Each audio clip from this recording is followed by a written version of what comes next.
Hello and welcome to the EDHRECast, where we're all about Commander, data, and dad jokes. I'm Joey Schultz and I'm joined by my fantastic co-host. He tried to saddle the new Gitrog monster card and it just ate the saddle. It's Dana Roach. Have you heard the one about the messy bed, Joey? No, because you made it up. It's brand I know new. this one. I just made it up. You got me. I knew and Matt is not here with us today, but he's rubbed off on me enough that I know the dad jokes when they're about to happen. Once you get in the mindset for it, you're like, okay, what's the dumbest possible response I can be to this thing? And that's always correct. Full T, the beginning of every episode is like such an anxiety of just like, what joke are they about to say that's going to go completely over my head, and I'm going to look so foolish in front of all of our fantastic listeners, in front of a whole bunch of viewers on YouTube. We won't make a bunch of Dune references this week, I promise. Listen, I've seen it. It's okay. Anyway, I've corrected my mistakes, or at least I'm trying to. Anyway, Dana, what are we talking about in this week's episode, man? We're going to talk about metagaming this week and whether or not people do it or should be doing it. Yeah. Do Commander players metagame? Do they metagame enough? What is metagaming? What are the ethics of metagaming? This will be an interesting one to get into. But before we do, we've got some shoutouts we got to do first. We are now proud members of Team Ultimate Guard. It's very easy to recommend a product that you actually use, and we all use Ultimate Guard products. If you were fortunate enough to run into Matt and myself at the recent Command Fest San Francisco, we had all our cards safely nestled inside katana sleeves, carefully wrapped up lovingly inside bulge deck boxes. Those are the products we use everywhere, and we recommend them because they keep our cards safe and our decks protected from all the elements. I love that you've gone from ensconced in sleeves to safely nestled in sleeves. Dan, it sounds like you've got a weird attachment to your decks, man. It's almost like it's like some strange Christmas poem I'm reciting to children. It does. It has that vibe, yeah. If you'd like to support the show, you can also go to our Patreon if you'd like to show your support that way. There are a bunch of amazing perks on there, such as access to our Patreon Discord, where we hang out and chat with our patrons all the dang time, every day. It's a really fun perk, but also you can show your support in tons of ways that are totally free, too, if you want. Liking and subscribing, leaving a review on your podcast app, those are enormous ways to show support for your favorite creators. So thank you so much if you would like to go and support the show. We appreciate the heck out of it. And we also want to give a huge shout out to one of our patrons. Dana, drumroll please, who are we shouting out this episode? This week we are shouting out Stone Cold Austin Quack, our supporter. Thank you very much, Stone Cold Austin 316 Quack. I assume you are some kind of an amateur backyard wrestler, given that name, or perhaps an old-timey sheriff. Either of those two things could be very true. So thank you very much for supporting the show. We appreciate it, and good luck out there, either enforcing the law in the West or with your wrestling career. Man, Dana, I was just like, no, there aren't going to be references that I don't get. But then you started saying stuff like 316, and I was like, crying out loud. It immediately happened. Just like, boom, right away. I got the dad joke. I didn't get that. Par for the course for me. I will avoid any more wrestling drops this show. No, please don't. I think the listeners really like it when Joey is clueless as heck, which is unfortunately like increasingly often nowadays. All right. Anyway, we're going to get into our show here. We're talking about metagaming and how it goes down in games of Commander.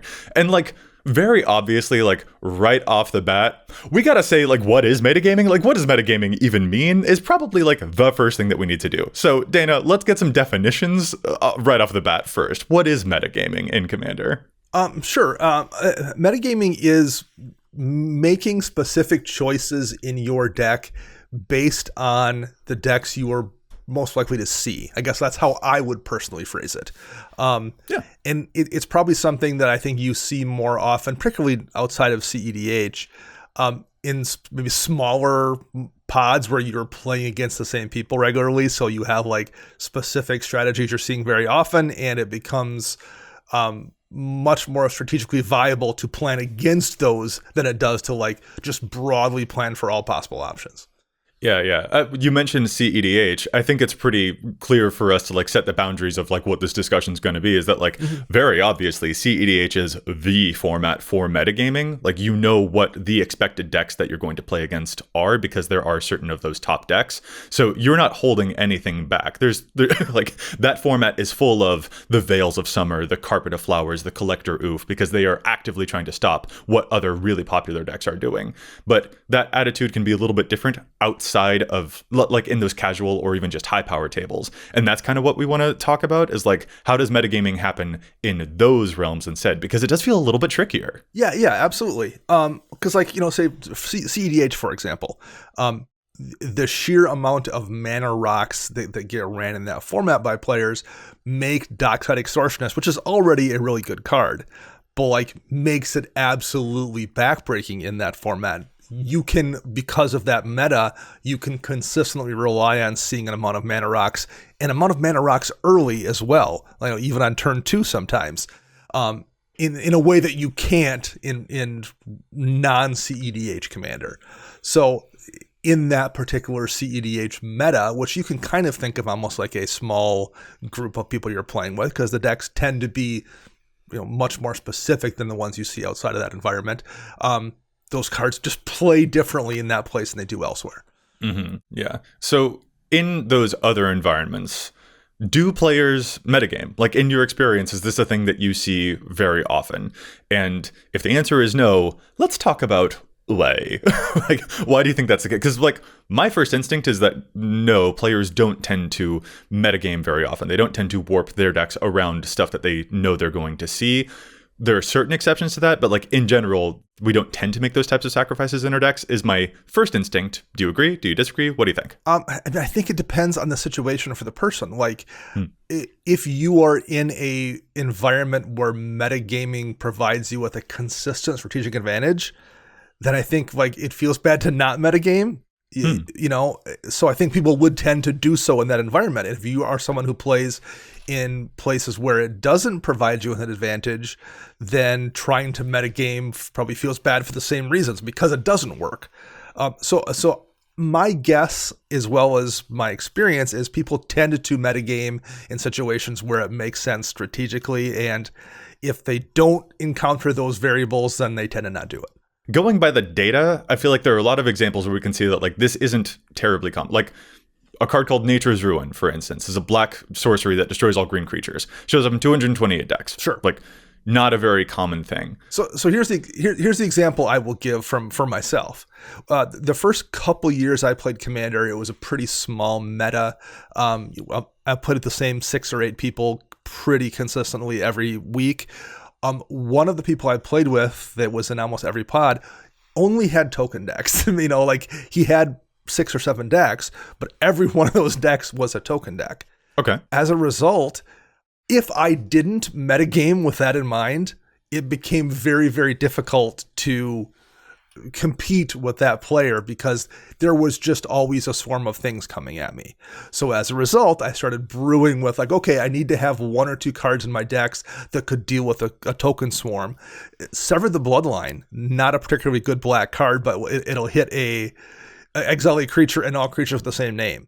Against his decks, it was excellent because he had so many like ways to make a bunch of tokens. So I tended to metagame because if I didn't have ways to deal with token swarms against that player who I saw in almost every game, I would struggle.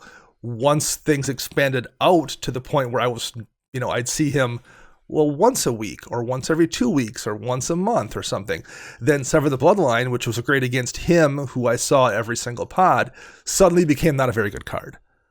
So it's been my experience that that's kind of how players tend to work a little bit. I guess that's kind of it, is that like my instinct on saying no, Commander players don't tend to do this quite a whole bunch is because I feel like we kind of in the back of our minds always have that worry of just like, well, this could be a dead card if I draw it. If there are no blue players in this game, if there are no red players in this game, these cards that are anti-blue or anti-red tech might end up completely dead. Yep. And not only that, but like you also may not even draw those anti-single person cards in a deck anyway. Right. So like even banking on getting the thing that you need at the time that you need it is already a little bit of a gamble. And in addition to that, some of those cards can be a silver bullet that can hose one specific player, but in that game, that player might not even be the problem in that particular environment. So like there are a lot of reasons that I think like mentally kind of like tack up for us to be like, maybe I don't need to. I'd rather just advance my own strategy more, because if I can advance my own strategy, maybe I'll be fast enough to deal with them before they even get to a problem that I would need to solve with silver bullet type of cards. Right. So I think that tends to be the calculus that Commander players do. I'm not saying, however, that that's always the correct choice. I just think that is like kind of initially where I think a lot of Commander players come to this subject with. Yeah, there's so many like weird variables about it too. It wouldn't have applied necessarily to that token deck situation, but like let's say that friend of mine who played all these token decks, let's say he only played artifact decks. Right. I might well have baked a bunch of ways to like mass sweep artifacts away from him specifically, because like that's what I saw constantly, and I would have had to have done that to feel like I could hang in games with him. But the collateral damage from that to other players when I wasn't playing against him, if I have like 5 different Vandal Blast variants or something in a deck, and suddenly everyone I'm playing against finds out that I just always have a way to mass sweep away artifacts, and I'm also probably not running a bunch myself because of that. So yeah, it can then create weird situations where I felt like I had to do that to compete against one player, but it can cause problems when you're playing against other players too. Yeah, this is kind of like a meat of discussion before we get to some specific examples of like what are certain types of metagame effects and metagame cards that we do or don't use ourselves, or that we do or don't like. I think that this is kind of the meat of the conversation, right? It's just like, are there cases where metagaming, one of the reasons we don't do it is because it feels too, quote, rude at casual tables? Sure.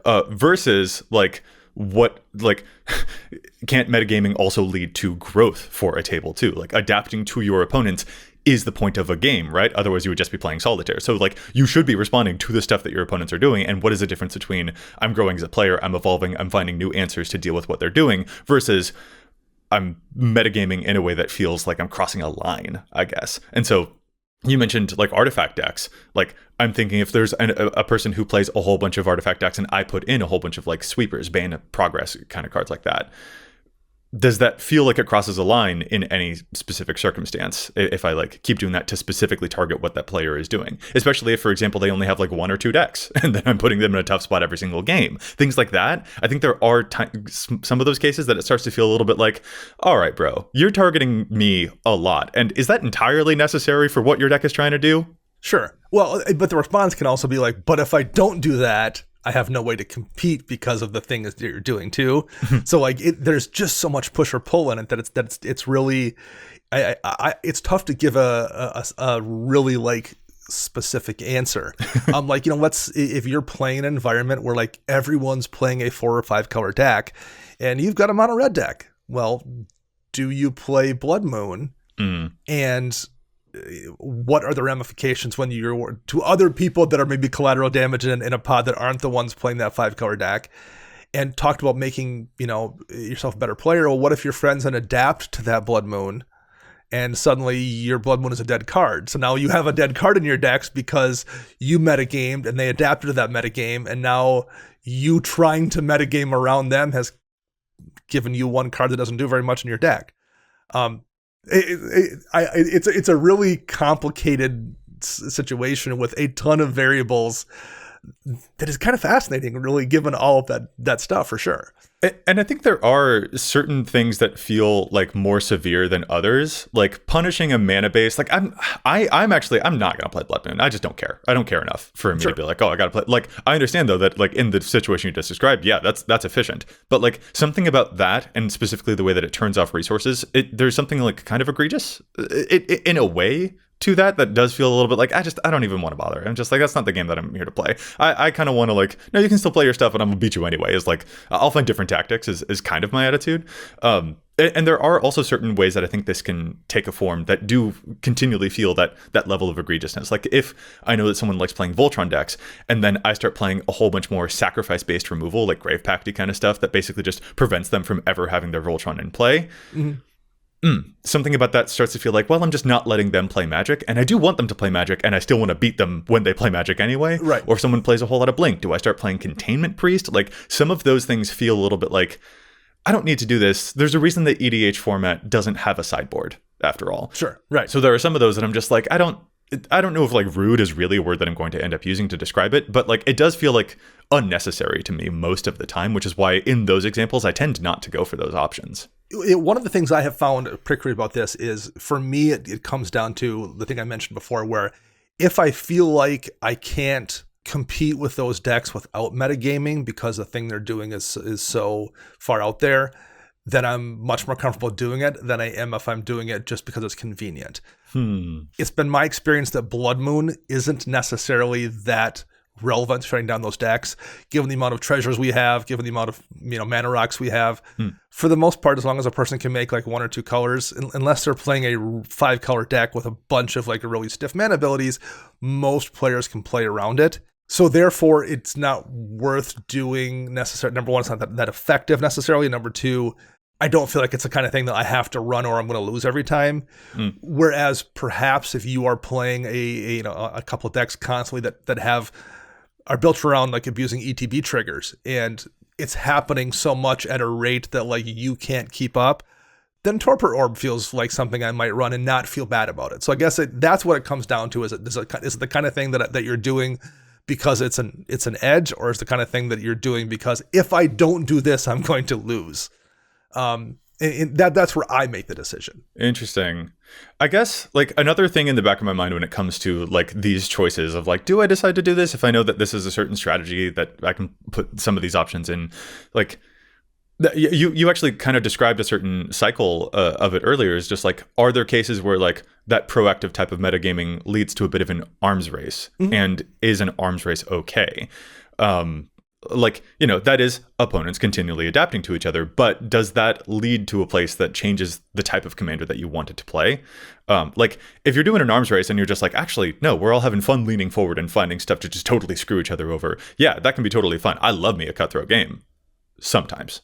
Like, but there are plenty of cases where I'm just like, I just wanted to have a nice lean back casual, like, we're all not taking this too seriously. So when someone does metagame and it does feel like, that was a totally different vibe.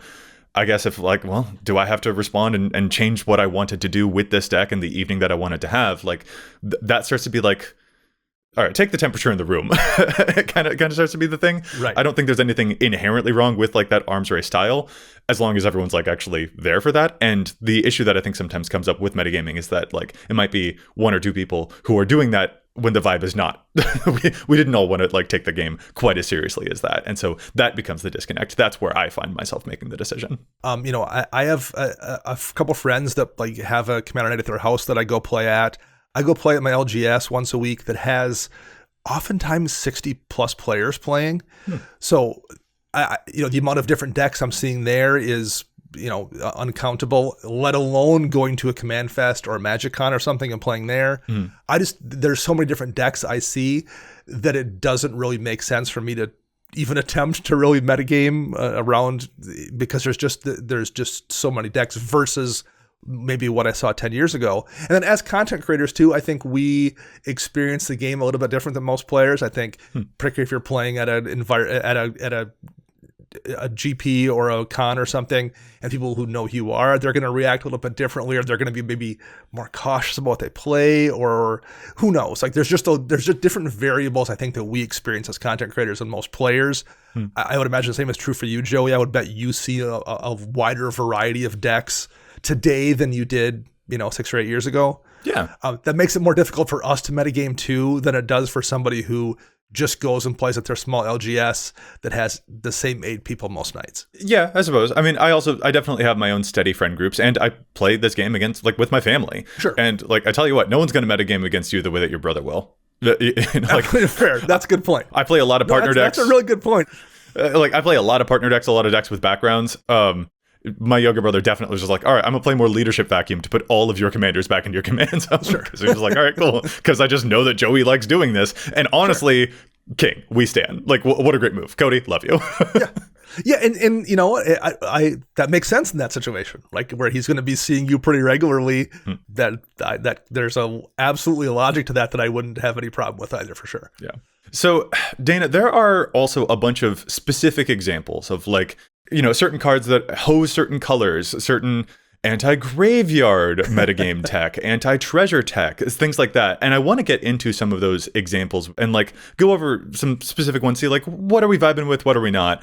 But I think that's going to be such a big section that maybe we'll put that on hold and get an early challenge the stats in first, because there's a bunch of data here on EDHREC that we don't always agree with. So let's challenge the stats before we dive into a much bigger part of the subject. What do you say? Let's do it. So my challenge this week is brought to us by listener Krasinski, and their suggestion is for the card Dalek Squadron in Rafine Scheming Seer decks.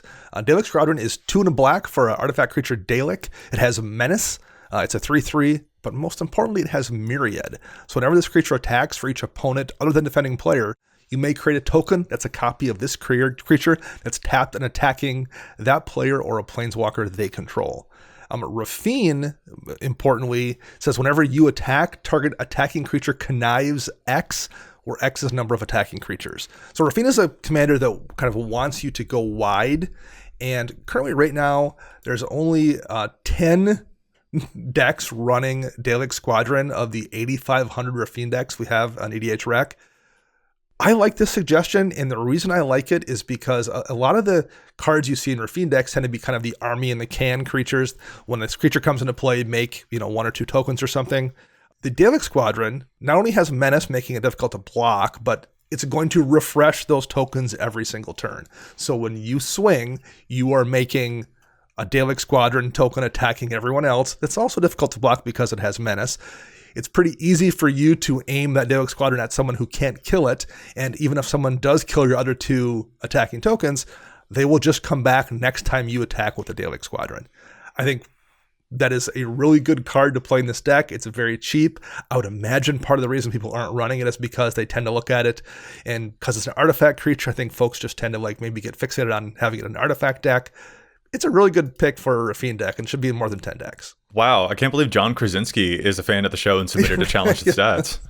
I don't think you can hear the name Krasinski without thinking of John Krasinski. Also, my deepest and most sincere apologies to everyone out there who heard Dana pronounce it Dalek for that entire challenge. Is it Dalek?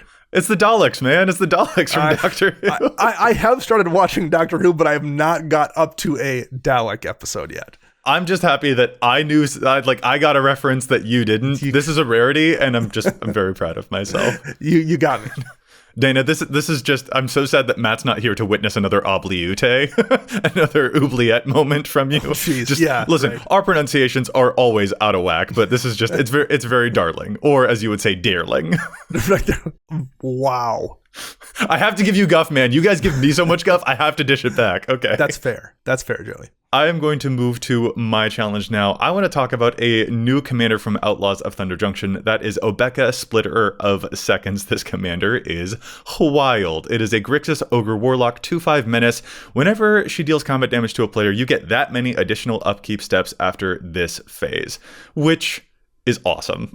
That's a really cool effect. Players are using this with tons of really neat upkeep triggers, Twilight Prophets, Dragon Master Outcast, to get a whole bunch of extra benefits after your combat. If you can make Obeka really big, get like 5 upkeeps, you're going to do a whole bunch of damage with a lot of those effects. There are some effects on this page that I will admit I'm a little bit dubious about, such as cards like Ring of Valkas, that's got a neat, give you extra +1 counters trigger on the upkeep, but I'm not sure whether it's necessarily going to last. It's a cute synergy, though. I'm not mad about it. There is a card, Court of Cunning, which gives you the Monarch, and then also can mill 10 cards on your upkeep if you're the Monarch. If you're dealing enough damage with Obeka, that could certainly mill a player out. That's kind of interesting.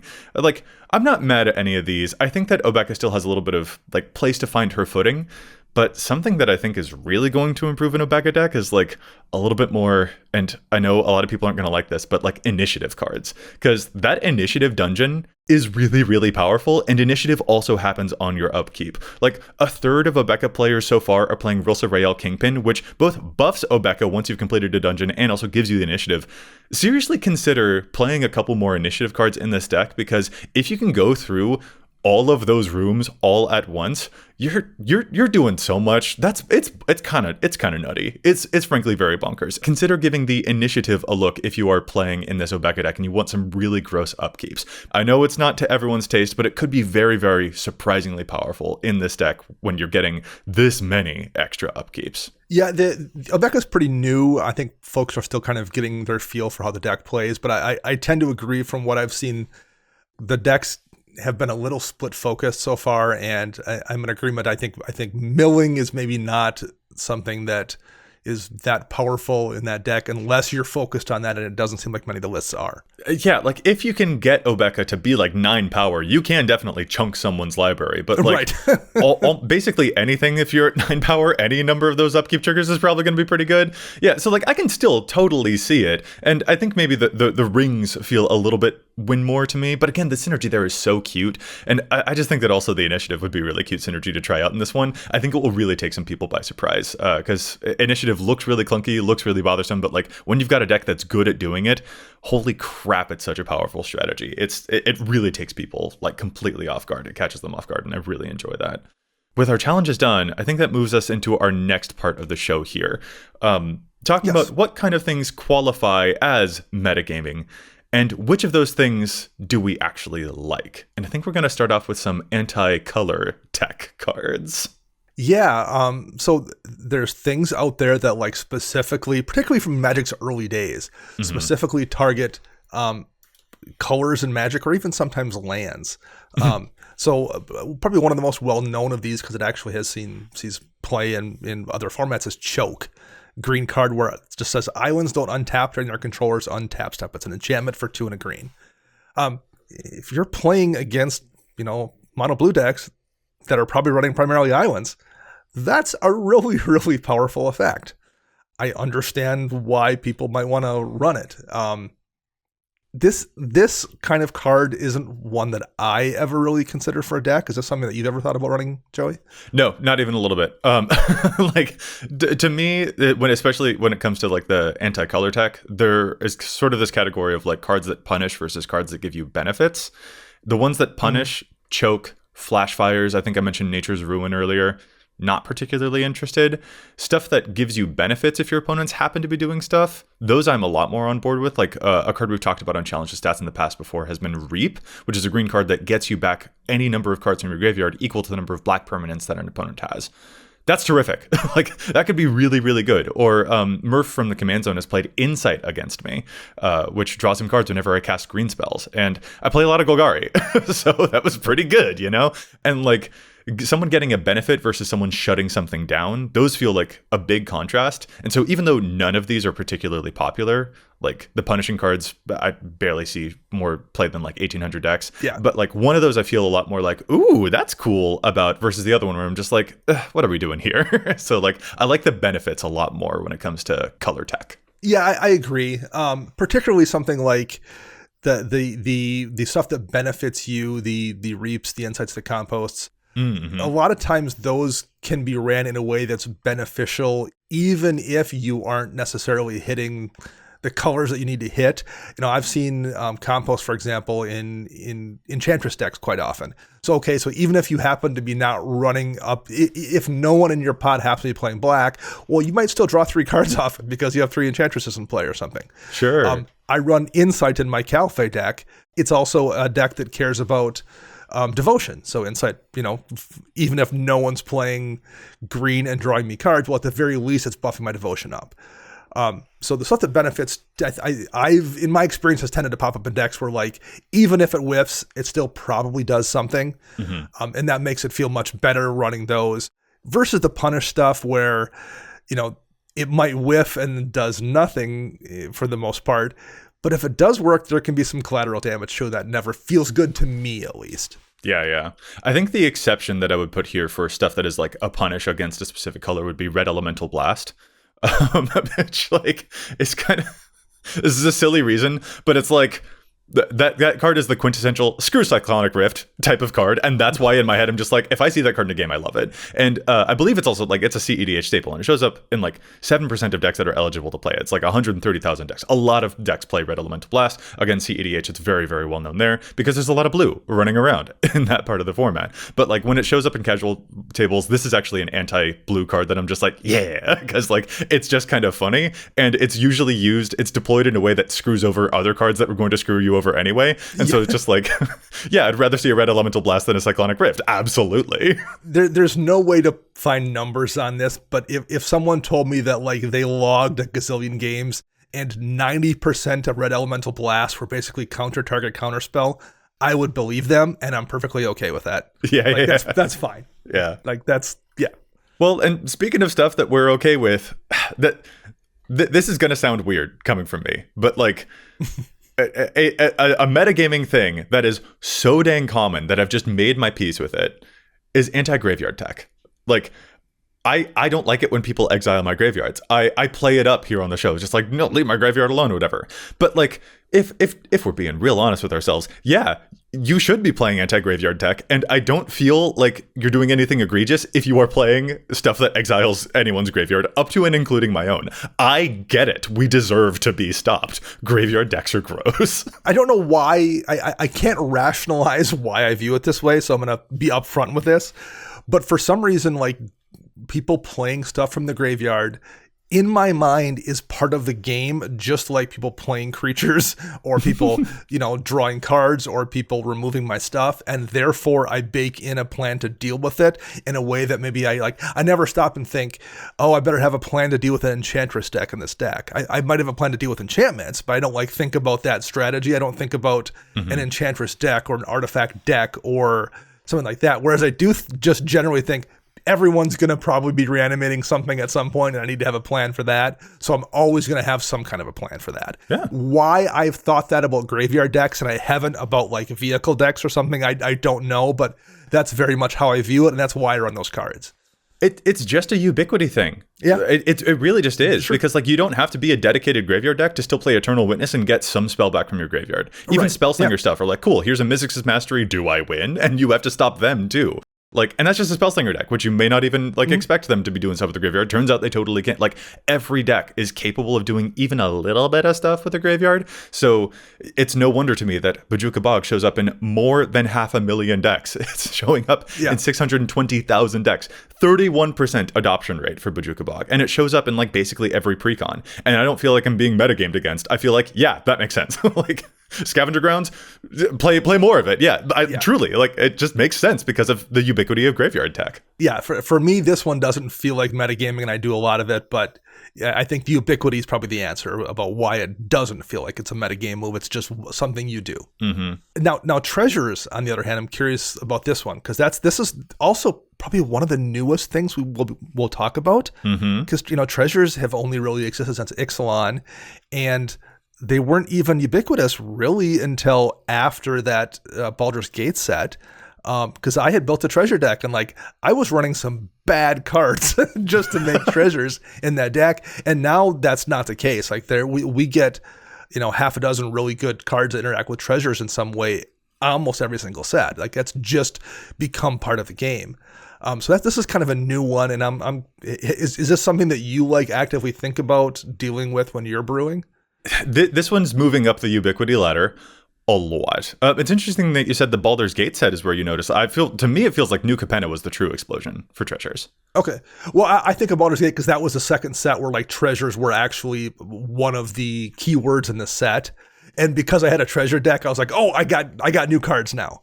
Do you mean Baldur's Gate, or do you mean the Forgotten Realms set with like? Oh, I'm sorry, Forgotten Realms. Sorry, yes, my bad, Forgotten Realms. Sorry, now yes. I'm definitely tracking. Makes a lot of sense. Yeah, no, yeah. Around that time, definitely there was a lot of the explosion because I was just like, Baldur's Gate. I've drafted that set a lot. I don't remember a ton of it, but no, in Forgotten Realms, you're absolutely right. Treasures was a huge sub theme in the draft environment for sure, and after that, that's when I think it became no longer a like keyword we would get in a set and just a thing that was evergreen. Yes, yeah, and that is it. Like treasures, it is difficult for me to remember a game that did not include treasures. So yeah, it does make sense to have anti-treasure tech.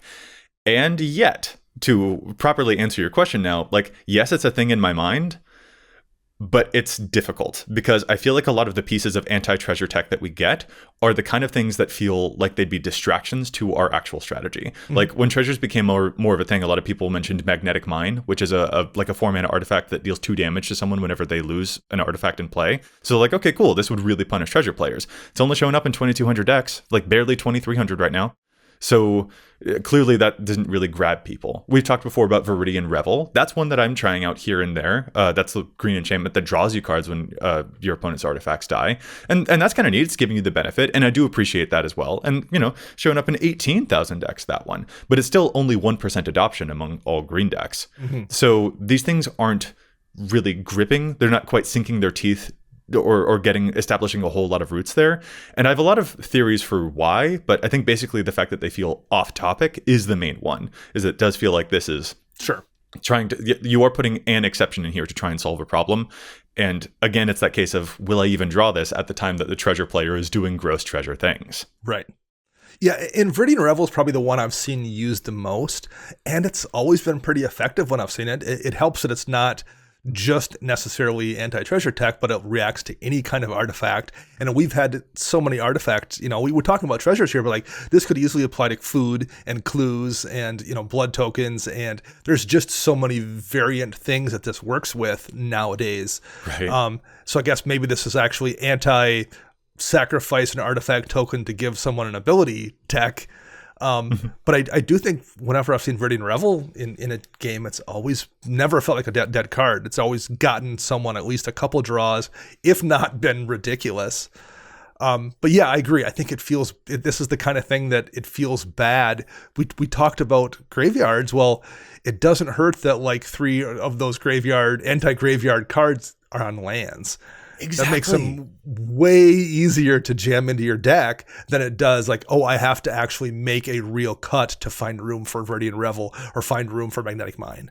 Yes, exactly. Like there's the Sardian Avenger card. I remember asking you and Matt a while ago, would you play Sardian Avenger? And that is the 2-mana red goblin, first strike trample. It's a 1/1 goblin warrior. Whenever it attacks, though, it gets +X/+O until end of turn, where X is the number of artifacts your opponents control. That's all your opponents. So this could get real big. And again, first strike trample. And whenever an artifact an opponent controls is put into a graveyard from the battlefield, it deals 1 damage to that player. This is a great anti-treasure card.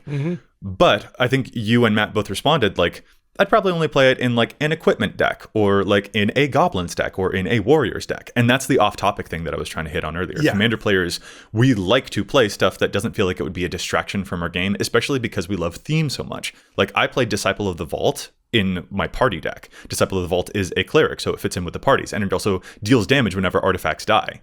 So that is great anti-treasure tech, but the only deck I'm playing it in is one where the cleric subtype is relevant to me. Right. And that is kind of the thing that I'm like, when it comes to Wizards of the Coast giving us answers for certain problems, such as treasures, well, I would feel weird playing Sardian Avenger in just like a random dragons deck, Yeah. And because there's so many things, like that's true of a lot of things. That's the reason I don't run Dockside Extortionist. Like, the reality is that's better. Every deck's better with Dockside Extortionist. But I don't really want to run it in like every red deck because it feels like I'm running a thing that's not part of what the deck is doing. And if I feel that way about something that's giving me an advantage, I feel doubly so about something that's like a defensive card, like Sardian Avenger, where like so it becomes even just that much. So I don't love doing it for offensive things, let alone things that like are relying on someone to have a specific thing in place to be effective against them. Yeah, and there are a lot of other, types of things that this is explored with. Collector Oof, of course, is seeing a ton of CEDH play. I believe Manglehorn is as well, to force those treasures to enter tapped. And I've played Manglehorn. I quite enjoy Manglehorn, actually. Like, I've played it in my Baba deck because I love turning things into artifacts so that Manglehorn can destroy it. But again, there's the fact that I was able to proactively take advantage of that effect that made me feel like, okay, cool, I'll give this one a shot. Right. Instead of like the structural assault type of cards, which would punish treasures, because it like doesn't just destroy artifacts, it also has an effect for each artifact that died this turn at all. Like, we've seen that, but Structural Assault didn't really take off, but I do like the new Anzrag's Rampage, which, like, yeah, it is going to destroy some artifacts. It can be really good against treasures for the same reason as Structural Assault, but it also give you a really big creature. Like, here's just a cool big creature as well. And so, like, when you can play into your own strategy, I feel like when it comes to metagaming against treasures, I still want something proactive to my strategy, and I just don't want distractions in my deck. The other one I think that comes up quite a bit here are the mana base tech cards. And I guess this is maybe relevant because we just had a preview of Winter Moon for Modern Horizons 3, which is a 2-mana artifact. Players can't untap more than one non-basic land during their untap steps.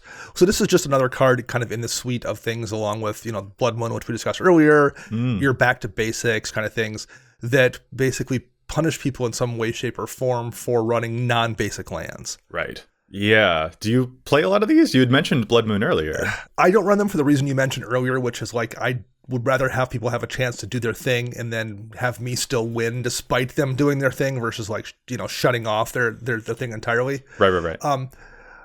But what has been my observation with these is these tend to be less cards that people run in response to someone else than they do because it doesn't hurt them. So, hey, I'm playing a mono red deck and I'm, running 30 mountains. Well, Blood Moon doesn't hurt me, and there's a pretty good chance it's going to slow everyone else up, so I'll run Blood Moon. Or I'm playing mono blue. Well, back to basics isn't really going to impact me very much, and it's probably going to impact everybody else. So, like, maybe I'll slot in back to basics.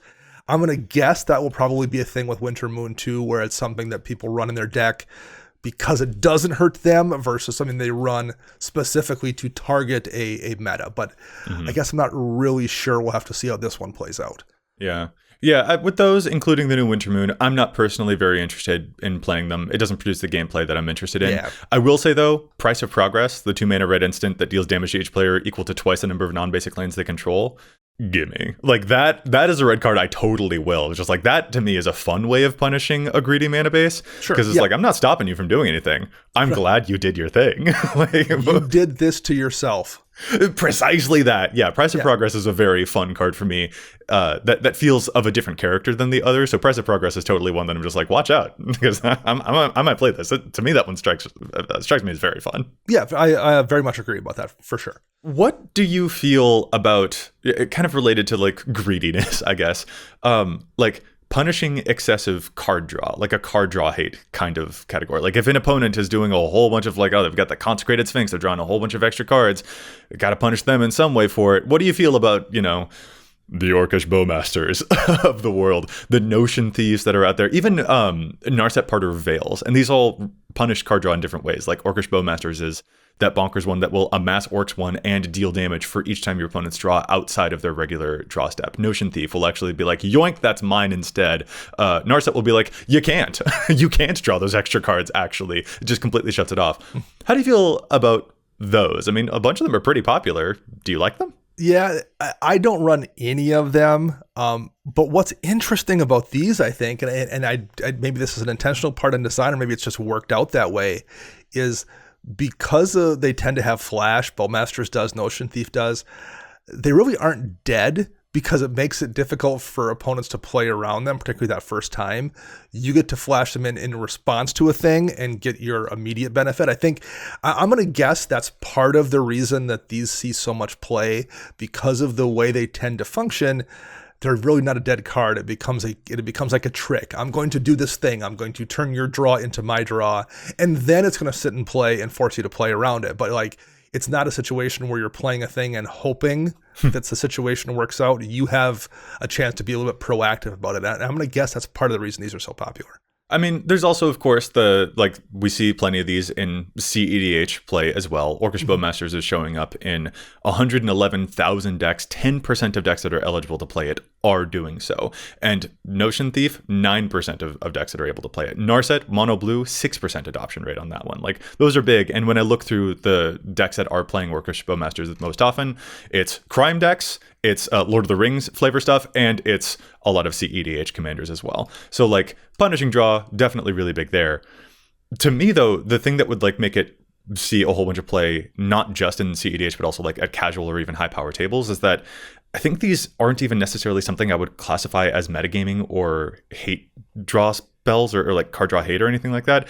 Because I think when we see cards like this, it's like in wheel decks. Like, yeah, right. I think that there are ways that these are twisted to be like, this is actually just proactive to my strategy anyway, because my deck is all about casting a bunch of windfalls. Right. So like, I hesitate to even call these true card draw punishment because of how you can manipulate them in your own strategies anyway. Yeah, and you don't even have to necessarily be running a mill deck. Like, some of these cards are good on their own, like we said, and I'm also running two wheels in my deck because wheels are pretty good too. And the added synergy of those two things is fantastic. Even if you're just playing a Notion Thief and you happen to be running a Windfall in your deck, that's going to occasionally just work out really nicely for you, even if you're not running a whole bunch of wheels or running a wheel deck. Whereas like Choke, there's not going to be any added synergy with like a Choke style card for the most part. At no point are you just running a card that's also really good that also turns everyone's lands into islands. Right. There's extra strange synergy with this, and just like, even if you're not building your deck around that strat, you just stumble into sometimes because you're running other good cards that interact with them in a positive way for you. And I agree. These don't necessarily feel like a meta call that often, so much as they do just good cards that work in good ways. Yeah, exactly. It kind of interesting, like once again, hitting on that point of like, these cards do something that is just good for you. I think that like, that's one of the reasons why anti-counterspell cards are as popular as they are. Like Rhythm of the Wild shows up in 24% of decks that are eligible to play it. This card shows up in 204,000 decks. Rhythm of the Wild is that Gruul enchantment that gives your non-token creatures Riot. So like that alone, pretty good. You can buff up your stuff or give it haste. You'd probably play that on its own, but it also says your creature spells can't be countered. So like, yeah, players love these effects. They don't want their stuff to be messed with, but they're also like, the reason that this type of anti-counterspell tech has such popularity is because there is, again, something proactive about it. Yeah, these again feel a bit like the graveyard hate situation where it's just a useful meta thing to have a plan for counterspells versus I'm in a meta with a bunch of counterspells and I need to have a plan to deal with it, because specifically of Bob and Stacy, who have these decks that are very, very, built around countering a dozen spells per turn. I think this is something where like people just tend to do it generally because counter magic's part of the game. And I think also like another bigger example of this that isn't necessarily quite as proactive as Rhythm of the Wilds would be like Grand Abolisher. It's just like, my turn is mine. You can't mess with me on my turn. But it also does so much to prevent not just counterspells, but also like fogs. So it again still has that proactive feeling of just like, I will make sure my combat is safe. And I think people really appreciate it. I mean, you can also make sure your combo is safe if that's what you're doing. Right. Yeah. But like those cards strike me as very popular for that reason. And you've got a bunch of other ways that this manifests too, like Rurik Thar. It's just like, did you cast an instant? All right, ouch, this is going to deal a bunch of damage to you. And they've played around with like Scytheclaw Raptor is another card that they made that like does damage if someone casts a spell on not their turn. So there's a lot of ways that this manifests, but like it being proactive to your strategies, I think, again, the key component. Yeah, I think these are also cards that maybe are a lot of times less a meta choice based on who you're facing, but more of a choice based on what your deck is doing. I've played red and green decks where like, nothing I'm doing in this deck am I that concerned about you countering?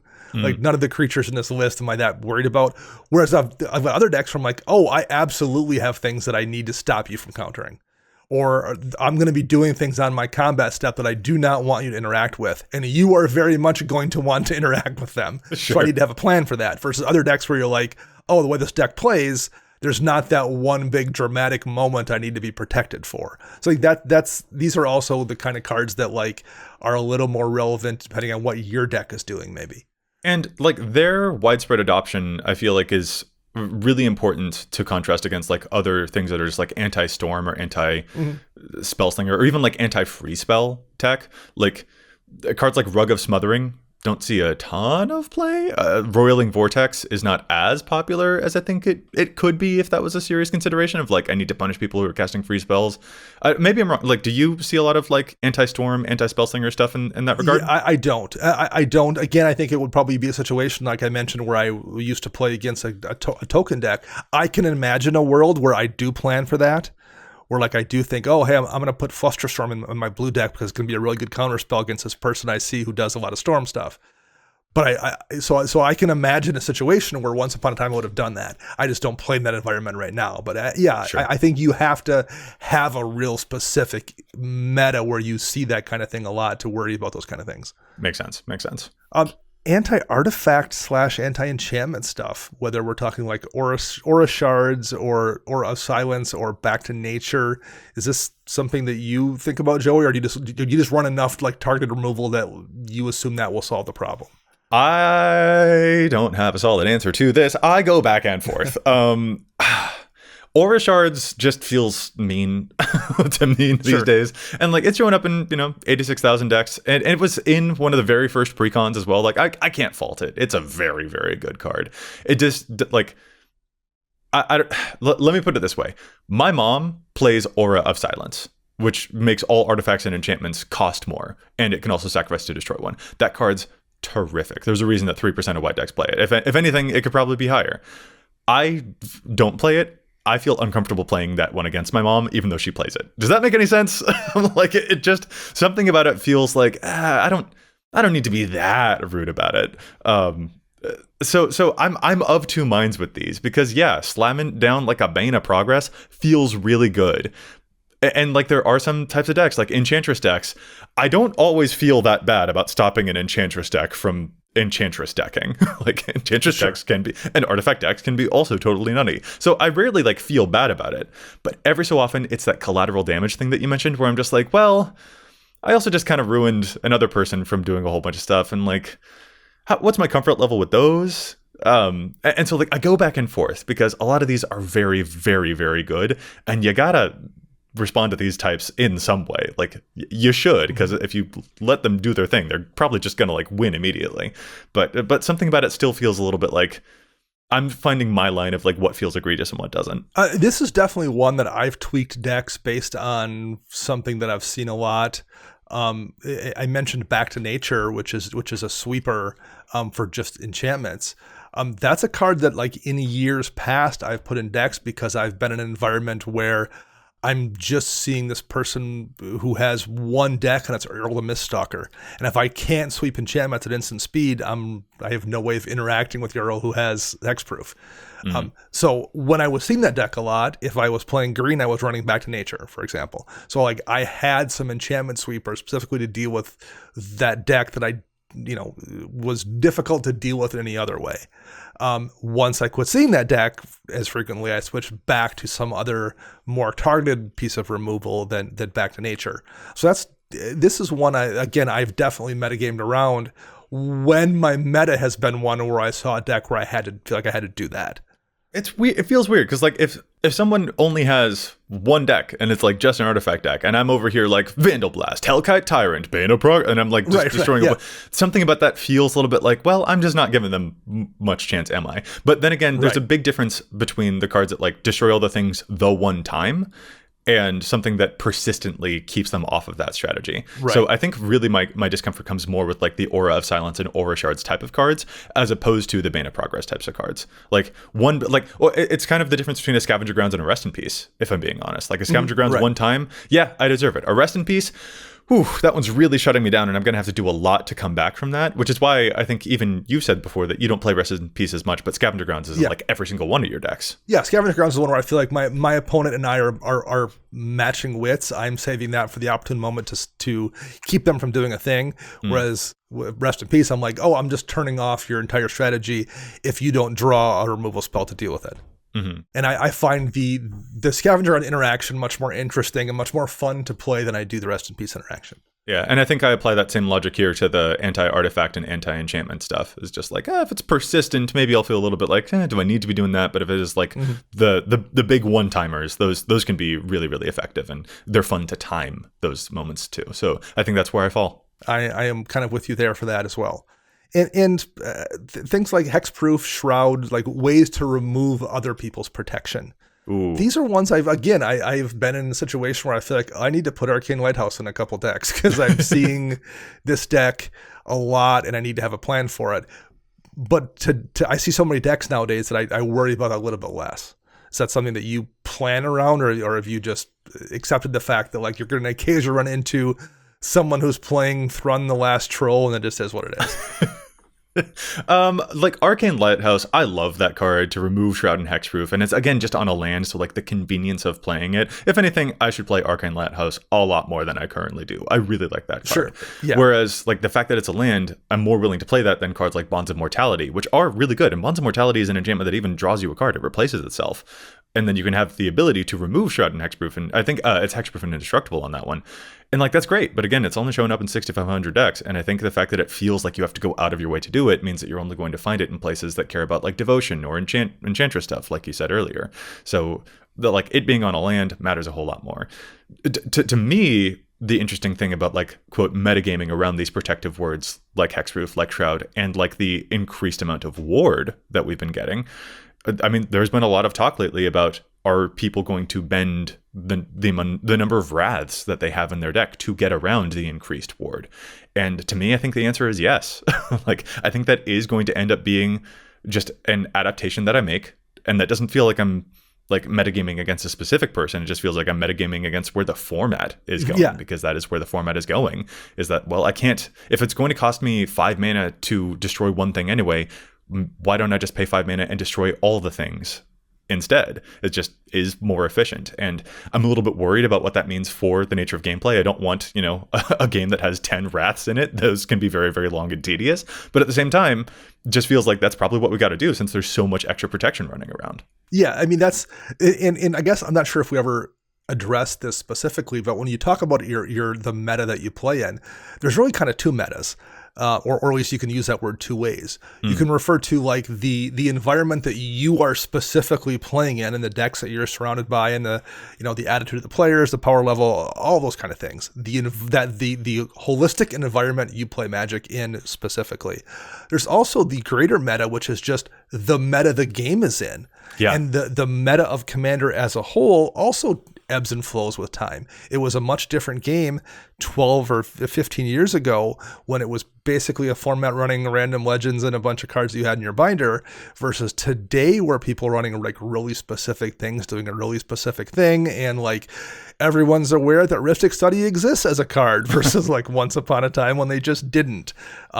Things like that, like the holistic meta of Commander that everyone kind of plays in, that big pool has changed as well. And that's something that I think you need to bear in mind when you come to making those changes. As treasures have gotten bigger in the whole game, that's a change that you make for all of your decks versus just specifically for the player pool that you play against. Well, and so Dana, related to that, like so far we've talked about a lot of specific examples. Like here are some certain cards that we do or we don't like. We like this vibe, we don't like that one so much. What are the cards that we do play or that we don't? Things like that.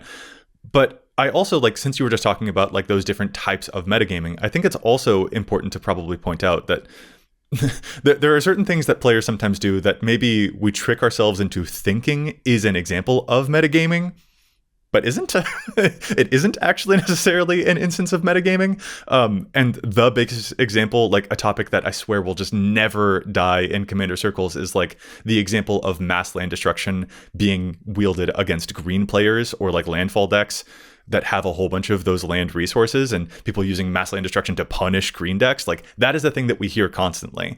And that is a thing that I think a lot of people have said is a way of metagaming against green decks, against landfall decks. But I feel like on this platform, what I want to say is that anyone who's advocating that you play mass land destruction as some kind of unique effect against green decks is probably trying to sell you something, because I don't think that's metagaming, and I don't think it's like a good, I don't think that's a good strategy. I just really don't. Yeah, I've used this analogy before in a bazillion places, but maybe never on here. The Oakland A's weren't the only team that could play Moneyball. Like everyone else could too, and that's when the Yankees and Red Sox just went back to winning World Series. The non-green decks aren't the only decks that can use mass land destruction, and like the Yankees and Red Sox and in Chicago Cubs, they will just do a better job with that than your non-green decks ever will. So all you're doing is giving the green/white or the green-red decks permission to use mass land destruction way better than the Boros deck ever possibly could. So no, I am fully on board with the mass land destruction doesn't actually stop green decks. If you want to run mass land destruction, then just say like I want to run it. Like don't try to tell me it's good. You're doing it for my own good. That's just it. I feel like people, like, if you want to play that, then just say so, but don't try to dress it up in some type of like noble visage, because it's not. Like if I'm playing playing Armageddon Yeah, for the virtue of it. Like I'm doing it for the greater good. Right. Like if I'm playing Dimir and you destroy everyone's lands and then you try to tell me that you did it to stop the green player, I'm gonna be like, sure, Jan. Especially because the green player is the one who's going to have the heroic intervention. The green player is the one who's going to be able to recur lands from the graveyard more easily than anyone else. If you want to punish a landfall deck or a green deck that has a whole bunch of resources, attack them before they get the chance to use those resources. Right. Kill their draw engines. Don't let them have extra cards in hand to then use those resources upon. There are lots of ways to deal with that strategy. Destroying all lands, again, has that collateral damage. I feel like the math ain't mathing. And again, there are a lot of people who claim that it's some type of unique solution against it, but I'm just like, that's not actually what metagaming would look like. And it's certainly not what healthy gaming looks like. So I just think it's really gauche to act shocked that more than just the green player dislike it when you play cards like that. It's just a little bit gauche. I completely agree. It's not effective, and yes, the attitude about it oftentimes rubs me the wrong way as well. Yeah. If you want to run it, make the argument about why it's fun and you should run it. There you go. Yeah. So I think there are these cases where we can trick ourselves about what it means to metagame and what it means to play and interact with the stuff that we're playing against. So that's just something that I wanted to make sure that we're keen on, is like there are ways that we trick ourselves, and it's important to stay aware of that. I think we touched on this a little bit too with the graveyard hate portion, where like some of that's just now become part of the greater game. Once upon a time, I if I was playing against somebody who like had a really specific commander, I felt like, I maybe want to run these Song of the Dryads or Lignify kind of cards that like just pinned the commander down and made it, useless, because that commander was so powerful that it had to be dealt with kind of in a permanent way. Well, I think that's also shifted a little bit similar to the graveyard hate thing, where like there's just so many strong commanders. Sometimes you just have to have ways just in general, even if it's less about one specific commander, and like sometimes I just have to have permanent answers. So like that's also been one of those things that's changed a little bit. The permanent answer metagame portion is a thing, at least myself, I just assume I need to do once in a while. Yeah, it goes again to that, like, this is a format-wide issue of just, like, these commanders are really busto, as opposed to, like, specificity issue. Yep. Like, there are plenty of other types of things that I don't think we even got the chance to touch on. Like, do people play anti-life gain tech, anti-play from exile tech, like, there's a whole bunch of specific strategies that some are certainly more common than others. But to me, again, like, the issue of metagaming just comes down to, am I going to even draw this card that hoses someone? Am I going to draw it at the right time? And is that person even the problem at the moment that I need to deploy that thing? Which makes some of these examples really difficult. So I keep coming back to these silver bullets probably just need to fit pretty neatly into my deck to begin with in order for me to play them. Yes. So when we have those format shakeups, more treasures, more ward, more whatever, and Wizards of the Coast then tries to create answers for us that will help deal with those, those cards do need to, in effect, be something that isn't going to be, again, one of those off-topic or distraction type of deals. They like, if we're going to play them, just like, maybe we can call it commander player laziness. I don't know. But like, commander players like their decks to feel on theme. We don't want an Oracle of Moldiah in a Dragon's deck any more than we want a Sardian Avengers in Dragon's deck as well. Right. And that's just a player habit that we do realistically have to contend with when it comes to how do players adapt to the things that we're facing. Yeah, I couldn't have said it better myself. It's exactly kind of where I fall down on it as well. Well, Dana, I'm glad that we have that as common ground, because I'm not going to lie, when you were making your Yankees reference earlier, that was also not a thing I understood at all. All right.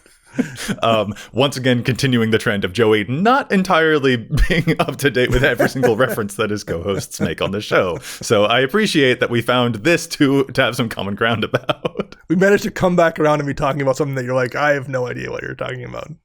Full circle. Full circle. Yeah, when it comes to Magic, I'm usually on board with you. When it comes to literally any other subject, I'm like, what's happening? I don't know her. All right. Listeners, we definitely want to hear from you about times that you metagamed, times that are there certain lines that you wouldn't cross and why? This is a really interesting discussion. How do you adapt to the format changes and the stuff that you're seeing across the table from you? What is the interaction that you enjoy seeing there? And what's the interaction that maybe you don't want to see there? This has been a really interesting discussion. But Dana, I think we're going to call this episode to a close. So if our listeners want to get in touch with us online, where is it that they can find you? You can find me online at Dana Roach. I'm writing articles for EDHREC and Commander's Herald. And you can find all of us together at patreon.com/EDHRECast. And I'm Joey Schultz. You can find me everywhere online at Joseph M. Schultz, and you can find the cast everywhere online at EDHRECast. Don't forget to like and subscribe, give us a review on your favorite podcasting app, and if you've got a question for us, you can contact us at edhrecast@gmail.com. Listeners, we'll be back at you next week with more data and insights, but until then, remember, EDHREC your deck before you wreck your deck.